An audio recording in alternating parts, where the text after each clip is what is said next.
گەشتنە ڕایکە ئەمڕۆژ بەبێ ئاساییکردن بارودۆخەکە نەگەڕنە بۆ کۆبوونەوەکان و بەتایبەتی کۆمیتەکە پرسیارێک بۆ کاک محەممەد حەشیم ئێوە پێشتر کۆمەڵێک بنە جوداکایتان هەمیان کۆمەڵی پێشتر هەبوو کە داتان بە کۆمیتە ئاساییکردن ئەمڕۆکە سەدانتان کرد لەگەڵ یەکێتی نیشتیمانی کوردستان وەڵامی کۆمیتەکە شەشمان کۆبوو بۆ ئێوە چی بووە تا چەند داواکارەکان ئێوە تاوتوێ کراوە و دەوترێت کە لە کۆبوونەوەی کۆمیتەکە بڕای داوە سەوتی پەرلەمان وەزیرەکان دەوترێت نەخێشتا بڕیان داوە ئەوەی کە بەیەوە گەشتووە بۆ گەڕانەوەی سەوتی پەرلەمان وەزیرەکان تاوە گەڕێنەوە بەشداری لە کۆبوونەکانەکە یەخدان بەڵێ ئەوەی سەبارەت بە هەڵوێستی ئێمە و بزوتنەوەی گۆڕان ئێمە لەسەر هەڵوێستەکەی خۆمان سوورین تا شەریعەت نەگەڕێتەوە بۆ دامەزراوەکانی هەرێمی کوردستان ئێمە بەشداری هیچ کۆبوونەوەی ناکەین. سەبارەت بە کۆمیتەکە ئێمە یەک پەیامان بە کۆمیتەکە داوە تومانە و ناوتان لێ نراوە کارەکەی خۆتان بیکەن ناوتان کاراکردنەوەی پەرلەمان و حکوومەتە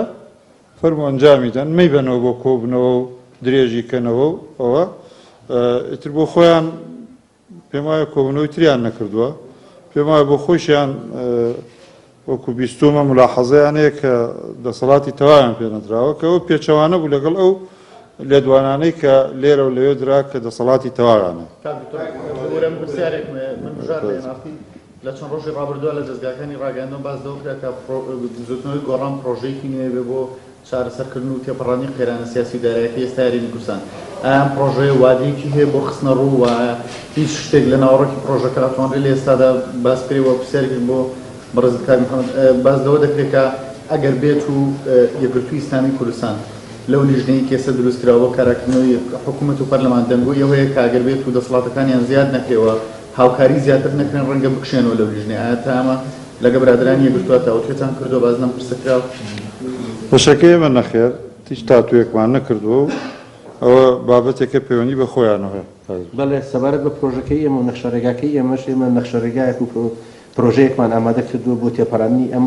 قەیرانی داراییە لە پێش هەموو شتێک اینجا بەرنامەیەکی درێژخایەن بۆ چارەسەری قەیرانی ئابووری و هەروەها بەرنامەیەک بۆ چارەسەری قەیرانی سیاسی چەقبستووی هەرێمی کوردستان بەڵام لە کاتی گونجاوی خۆیدا ئێمە ڕای دەگەینی.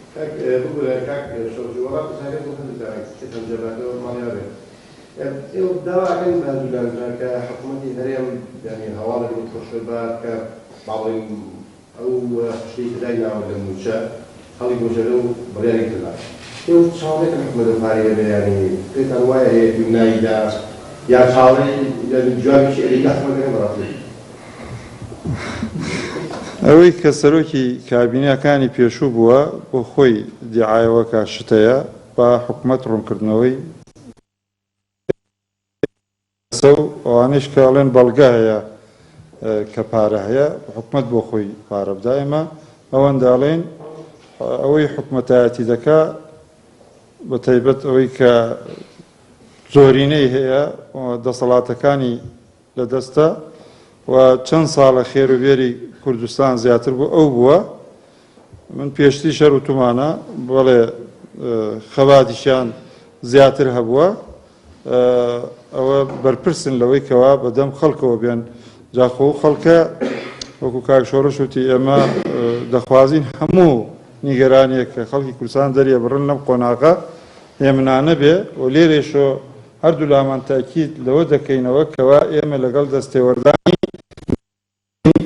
جاو هێزە دەوڵەت بێ حزب بێ کورد بێ عەرەب بێ لەگەڵی نین ئێمە لەگەڵەوەین بۆ خۆمان کێشەکانی خۆمان چارەسەر بکەین بەڵام دوای ئاساییکردنەوە و بشتوانین بە هەموو لایەکمان وەزعەکە هێورکەینەوە.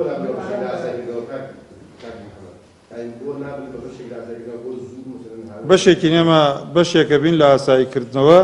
دوای ئەوەی شتەکان بگەڕێتەوە شوێنی خۆی بۆ ئەوەی متمانەمان هەبێ فعلەن دوای ئەو چاکسازی دەکرێ و بەدەم داخوازی خەڵکی کوردستانەوە دەچێت.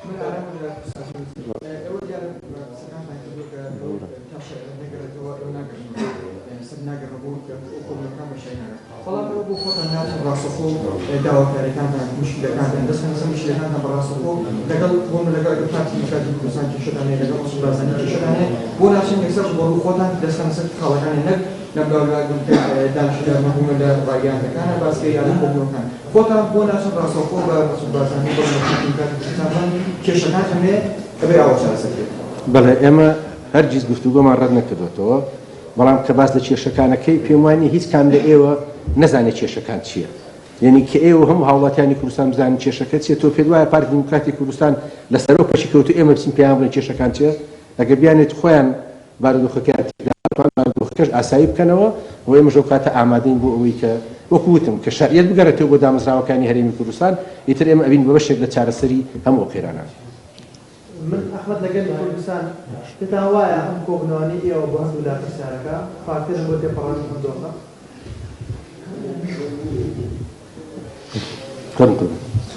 هەموو کۆبوونەوەیەک پێمان وایە بەشی خۆی خزمەت دەکا و ئێمە وەکو کۆمەڵی ئیسلامی کوردستان ئەمڕۆ ئەو دیدارەمان لەگەڵ یەکێتی نیشتیمانی کوردستان و لەگەڵ بزوتنەوەی گۆڕان زیاتر مەبەستمانەوە بووە کە هۆکارێک بین بۆ چارەسەرکردنی بارودۆخەکە و لەو ڕۆیشەوە هەم لای یەکێتی نیشتیمانی کوردستان پێشنیاری خۆمانمان هەبووە و هەم لەگەڵ بزوتنەوەی گۆڕان پێشنیارمان هەبوو هاوڕاش بووینە لەسەر پێشنیارەکانی هەردوو لامان بۆ یەکتر کاکە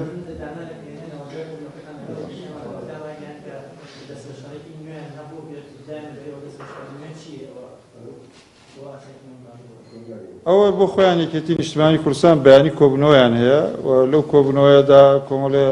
بڕیاریان گەڵاڵە کردووە و ئێمەش وەبوو لایەک چاوەڕێین بڕیاری ئەوان و بڕیای هەر پارتێکی سیاسی تریش خزمەت بە گێڕانەوەی دۆخی هەرێمی کوردستان بۆ خۆی بۆ جێی خۆی و ساڕێژکردنی ئەو قەیرانانەی کە هەیە و وەڵامی تەواویان پێبێ بۆ متخۆرانی کوردستان کە چاوەڕێی مژدەی خۆش دەکەن لەلایەنە سیاسیەکان تەبعاً بەس بە تایبەت لە یەکێتی و پارتی کە ڕۆڵیان هەبێ لەوەی کەوا دڵی موچەخۆرانی کوردستان خۆش بکەن. باخیر پرسیاری جەنابەت.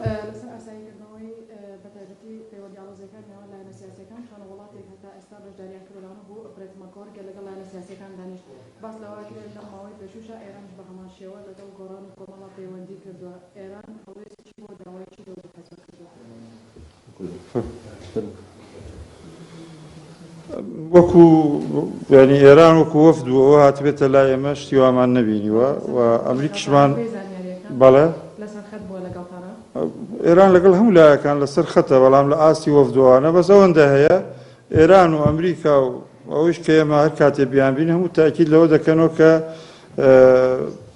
ئەمنیەتی ئەم هەرێمی کوردستانە پارێزراو بێ